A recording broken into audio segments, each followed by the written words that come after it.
இல்ல ஆனா இவ்வளவு காலம் தள்ளி தானே எதிர்கட்சி தலைவரும் கேட்கிறாரு, தேர்தலுக்காக தானே அவரும் கேட்கிறாருன்னு. எதிர்கட்சி வேலை அதுதாங்க.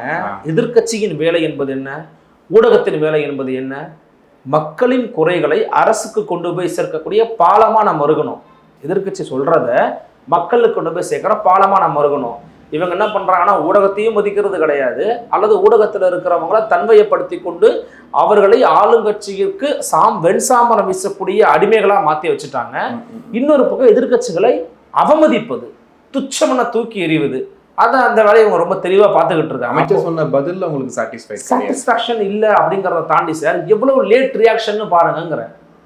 நடுவண் அரசு ஒன்றிய அரசு கொடுக்கக்கூடிய அந்த கோதுமையை சரிவர நீங்க ஏன் கொண்டு போய் சேர்ப்பதற்கான காலதாமதம் ஏன் உங்களுக்கு ஏற்பட்டுச்சு? ஏன் அதை கொண்டு போய் சேர்க்கல? அப்ப பாதிக்கப்படுறவங்க இருக்க போய் தானே அவங்க போய் எதிர்க்கட்சியில சொல்ல போய் தானே அவர் இப்ப பேசுறாரு, அப்புறம் நீங்க பதில் சொல்றீங்க. நீங்க முன்கூட்டியே சொல்ல வேண்டியதானங்க ஐயா.